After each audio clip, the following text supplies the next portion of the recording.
Hello friends, welcome to my healing recipes Tamil channel. இன்னைக்கு நம்ம healing recipesல என்ன பார்க்க போறோம் பாத்தீங்கன்னா நண்டை வெச்சு ஒரு fried chilli தான் friends பண்ண போறோம். இது வந்து நல்ல காரசாரமான ஒரு ரெசிபி இது வந்து கோல்ட் இருக்க டைம்ல இந்த மாதிரி நீங்க வந்து செஞ்சு சாப்பிடலாம்.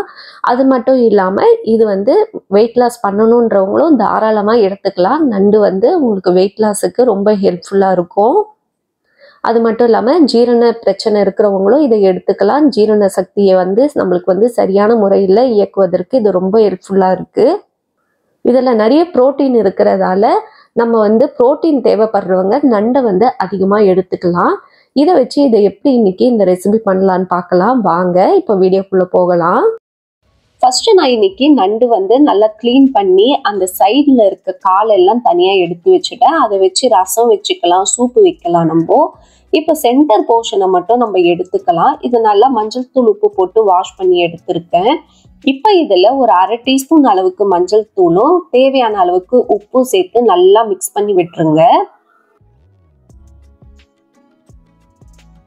இது எல்லாமே நல்லா மிக்ஸ் ஆன பிறகு நம்ம வந்து ஒரு இட்லி தட்டுல இது எல்லாத்தையும் வச்சிடலாம். இப்ப நம்ம இதை வந்து அவிக்க போறோம். ஒரு இட்லி குண்டான்ல வச்சு ஹை ஃப்ளேம்ல ஒரு 7 நிமிஷம் இதை நல்லா குக்காக விட்டுடலாம். இதை அப்படியே தனியா வச்சிடலாம்.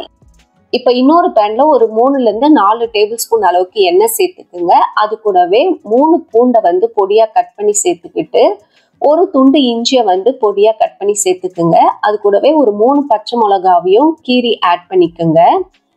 இப்போ வந்து வெங்காயம் வந்து நல்லா ரவுண்ட் ஷேப்ல கட் பண்ணிக்கோங்க. மெலிசா ரவுண்ட் ஷேப்ல ரிங்ஸ் டைப்ல கட் பண்ணி ஆட் பண்ணிக்கோங்க.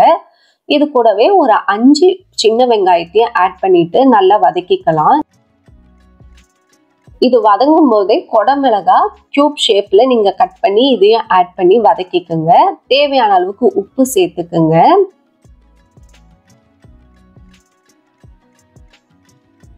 அது கூடவே தனி மிளகாய் தூள் ஒரு 1/2 டீஸ்பூனும் கரம் மசாலா பவுடர் ஒரு 1/4 டீஸ்பூனும் சேர்த்து மிக்ஸ் பண்ணி விட்டுடலாம். இது நல்லா வதங்கி பச்சை வாசனை எல்லாம் போன பிறகு நான் இன்னைக்கு ரெட் சில்லி சாஸ் ஒரு 2 டேபிள் ஸ்பூன் அளவுக்கு இதில் ஆட் பண்ணிக்கிறேன். உங்களுக்கு சாஸ் கொஞ்சம் ஹெவியாவே வேணும் பிடிக்கும்னா ஒரு 3ல இருந்து 4 டேபிள் ஸ்பூன் கூட ஆட் பண்ணிக்கலாம்.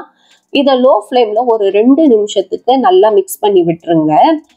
இப்போ நான் இன்னைக்கு ஒரு 2 டேபிள் ஸ்பூன் கார்ன்ஃப்ளவரை வந்து ஒரு கொஞ்சம் 1/2 கப் அளவுக்கு தண்ணியில வந்து நல்லா டைல்யூட் பண்ணி வச்சிருக்கேன்.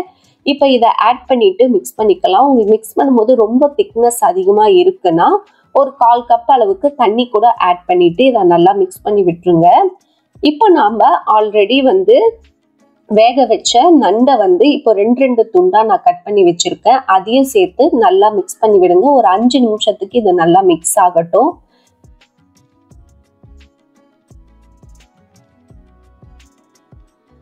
இப்போ இதில் ஒரு கைப்பிடி அளவுக்கு ஸ்ப்ரிங் ஆனியன் நீங்கள் வெங்காயத்தாள் இதில் கட் பண்ணி ஆட் பண்ணிக்கோங்க. ஆட் பண்ணிட்டு ஒரு 2 நிமிஷம் மிக்ஸ் பண்ணி விட்டிங்கனாலே போதும். ஒரு சூப்பரான சில்லி ஃப்ரைட் கிராப் நம்மளுக்கு ரெடி ஆயிடுச்சு. இது வந்து நீங்கள் ஹோட்டல்லலாம் போய் சாப்பிட்டீங்கன்னா எப்போ நான் சொல்கிற மாதிரி கண்டிப்பாக வந்து 200 300 கேட்பாங்க. நம்ம சிம்பிளாக இதை வீட்டில் வந்து ரொம்ப கம்மியான செலவில் நம்ம செஞ்சு சாப்பிடலாம். வீட்டில் செஞ்சு சாப்பிட்றது ரொம்ப ஆரோக்கியமாகவும் இருக்கும். கண்டிப்பா இந்த வீடியோ உங்களுக்கு பிடிச்சிருக்கும் நான் நினைக்கிறேன். இந்த வீடியோ உங்களுக்கு பிடிச்சிருந்தா மறக்காம லைக் பண்ணுங்க, ஷேர் பண்ணுங்க, சப்ஸ்கிரைப் பண்ணுங்க. இன்னொரு வீடியோவில் உங்களை சந்திக்கிறேன். பாய் பாய் ஃப்ரெண்ட்ஸ்.